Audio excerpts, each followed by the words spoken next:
Hello there from Central Virginia on this lovely, lovely first day of July. And I want to talk today about how I have had success in growing eggplants.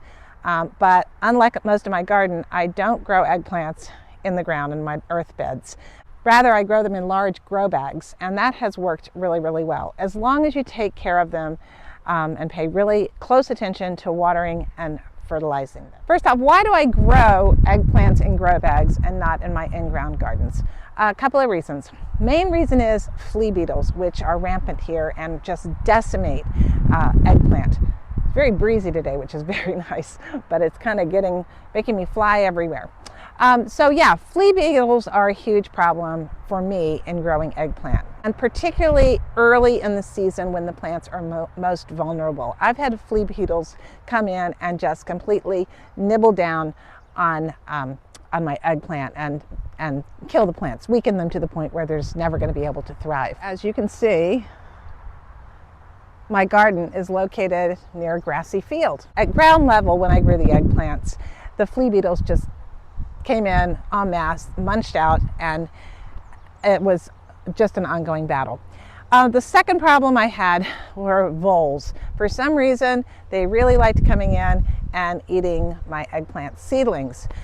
And the other problem that hasn't hit me yet this year, but I'm sure it's coming, are blister beetles. They come in from the field and they start at the bottom of the plant and just work their way up.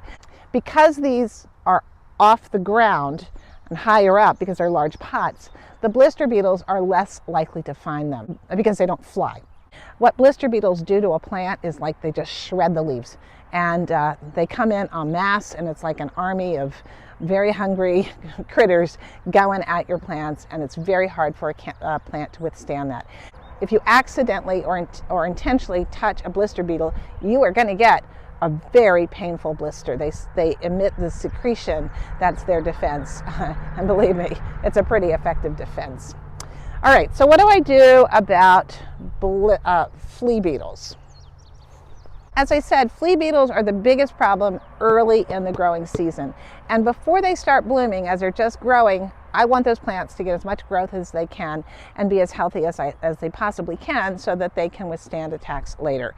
So I do use an organic dust, spinosad, which is an organic product, on them, and I dust them as needed. If it doesn't rain, this dust stays on. If it rains, you have to reapply. But it's pretty effective in tackling the flea beetles, or at least keeping them to a dull roar. I don't love putting anything down when the plants are flowering because the pollinators are going to come in, and any dust, even an organic dust, is going to kill anything, and I don't want that to happen to my pollinators. So one solution may be to come out in the evening, kind of do this for maybe 3 or 4 days to see if I can tackle the problem, and just sprinkle these on the edges of the leaves, and then come out first thing in the morning before the pollinators come out and hose them down, wash them down, and knock the pesticide off of those leaves.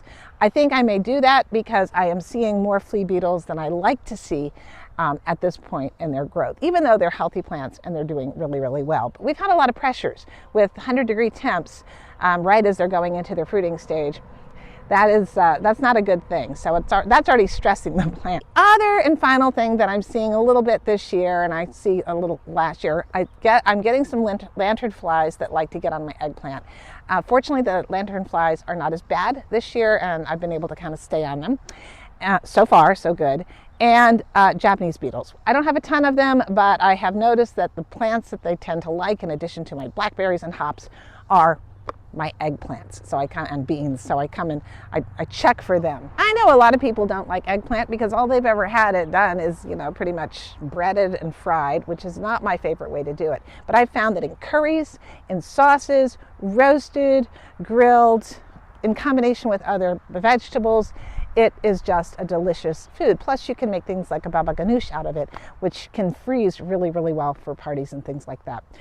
Okay, let's take a look at my eggplants. I'm growing 3 kinds of eggplants this year. I'm growing the traditional black beauties. Those are just starting to form. The earliest eggplants that came in are the little fingers, and I grow a lot of those because you need a lot of them to feed people. And so I think I have about 4 or 5 little finger plants. The other kind I'm growing are the ping tong longs, which are a Japanese style eggplant. So let me show you what's coming in. So I started experimenting with growing them in grow bags, large grow bags. I use at least a 10-gallon size and also a 20-gallon size. Let me show you a couple of the pros and cons about the different sizes and how to take care of your container plants. Here, swaying in the breeze, you can see some of my eggplants. And these plants are doing pretty well, except for this one, which definitely wants to fall over. Now you notice that this one's leaves are a little bit more wilted than its neighbors. And that is one of the issues. This bag is only a 10-gallon grow bag. And I think that's just a little bit small. From this point forward, I'm going to try just to grow in larger 20-gallon size bags. Let me also show you what flea beetles do. And flea beetles continue to be a problem even growing in bags. But you can imagine, see these itty bitty bitty little holes here? That is flea beetle damage. And here, whoop, they just flew away. They call them flea beetles because they hop like fleas. They're tiny little black beetles. Here's one right here. I'll squish him. You can sneak up on them and squish them. But these plants are pretty well established and they can take the beetles that get on them. It's when they were very, very small that's the problem. So I prepped these beds really well, like I do all of my grow bags at planting time, with plenty of new compost, some of my native soil, and a nice hefty dose of organic granular fertilizer. Especially when the weather gets hot, the most important thing to do with your eggplant is to make sure those containers stay well watered. We've had, like much of the country, a huge heat wave early in late June, unusually early for us, and the container plants really took a beating. I was actually watering them twice a day. The other thing I do to care for my eggplants and keep them nice and healthy and robust, producing well, is I give them a dose of Neptune's Harvest. I'm not affiliated with them, I just like this product, which is an organic liquid fertilizer. It is a 2-3-1 NPK.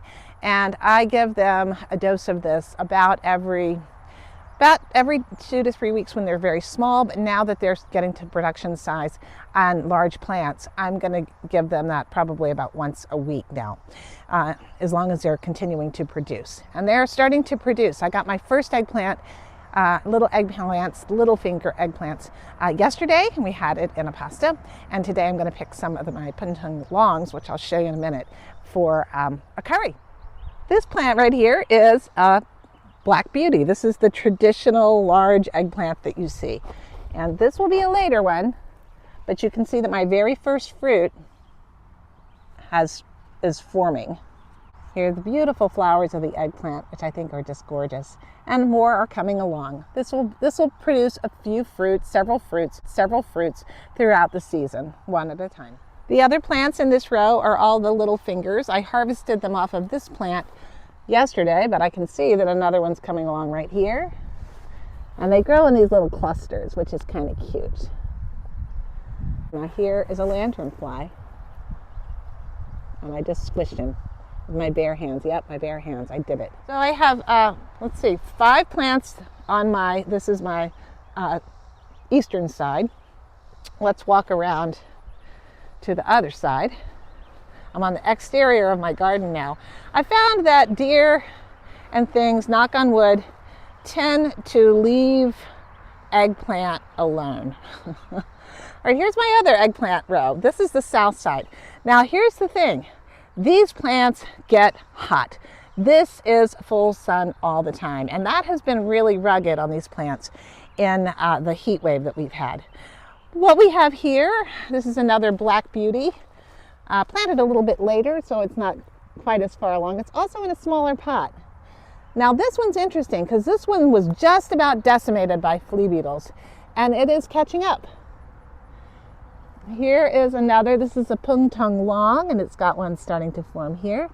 And this is the plant that's had the hardest time keeping hydrated. So today what I did this morning, I came out, I mulched over with a heavy layer of hay to really try to keep that soil much cooler. And the plant seems to be thanking me for it today.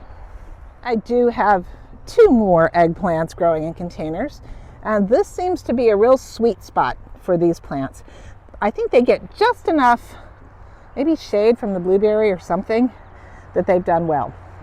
Here is my pung chung long that I'm going to harvest tonight for a curry. And look at all those fruits coming in down there. Whoops. They're beautiful.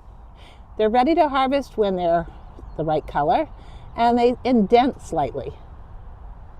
They're a little bit on the soft side. So we got 1, 2, 3, 4, 5, 6 all ready to harvest on this plant. So the bottom line is, growing in containers has been my best method, most successful for growing eggplant and being able to fend off the various insects that want to come in and eat it more than I do.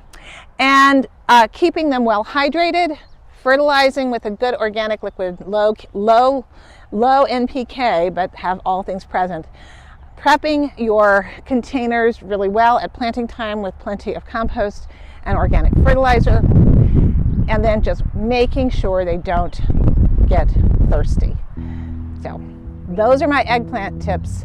And if I get around to it, I'll try to do a video on that curry, because I think it's going to be a really nice one, made with things from the garden. Thank you so much for watching. I hope you're well. And I hope your garden's growing well too. Take care. Bye. Hey, Sage. So you like eggplant? Curry? Stir fry? They're roasted? They're a superior fruit. They are a superior fruit.